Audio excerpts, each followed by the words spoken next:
मेरा चलता अगर हमारी बात नीतीश कुमार तक पहुंचे तो हम माननीय नीतीश कुमार से ये कहेंगे कि जिस तरह तिनकटिया प्रणाली थी नील की खेती के लिए, उसी के तर्ज पर बिहार के किसानों के लिए अनिवार्य कर दे कि बिहार में जल के लिए 3 कटिया प्रणाली शुरू किया जाए। यानी जिसके पास 20 कट्ठे जमीन है वो 3 कट्ठे में तालाब खुदवाएगा।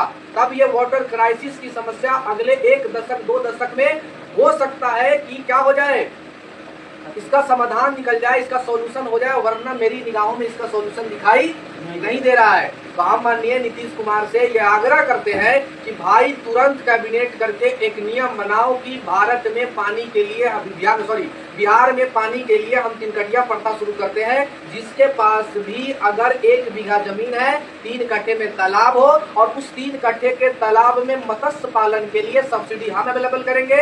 अगर उसमें लॉस होता है तो हम सब्सिडी देंगे, ये गवर्नमेंट ग्रांट करे इस बात को।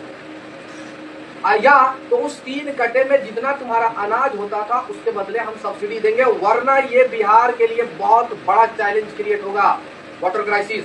और इसके लिए एक बहुत बड़े मुहिम चलाने की जरूरत है।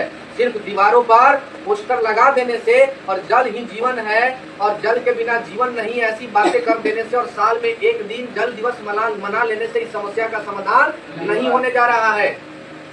सबसे पहले तो नल जल के तहत जो जल जीवन हरियाली मिशन के तहत हर घर नल का जल जो व्यवस्था है उसको एकदम ग्राउंड लेवल पर बहुत सख्ती से इम्प्लीमेंट कराने की जरूरत है, क्योंकि वो भी सफल नहीं है। टंकी की सफाई नहीं हो रही है।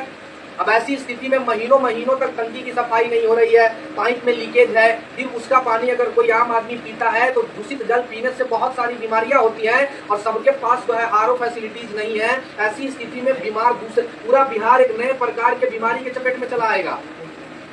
इसलिए ये जल जीवन हरियाली मिशन के महत्व को समझते हुए जनता की ये जिम्मेवारी है कि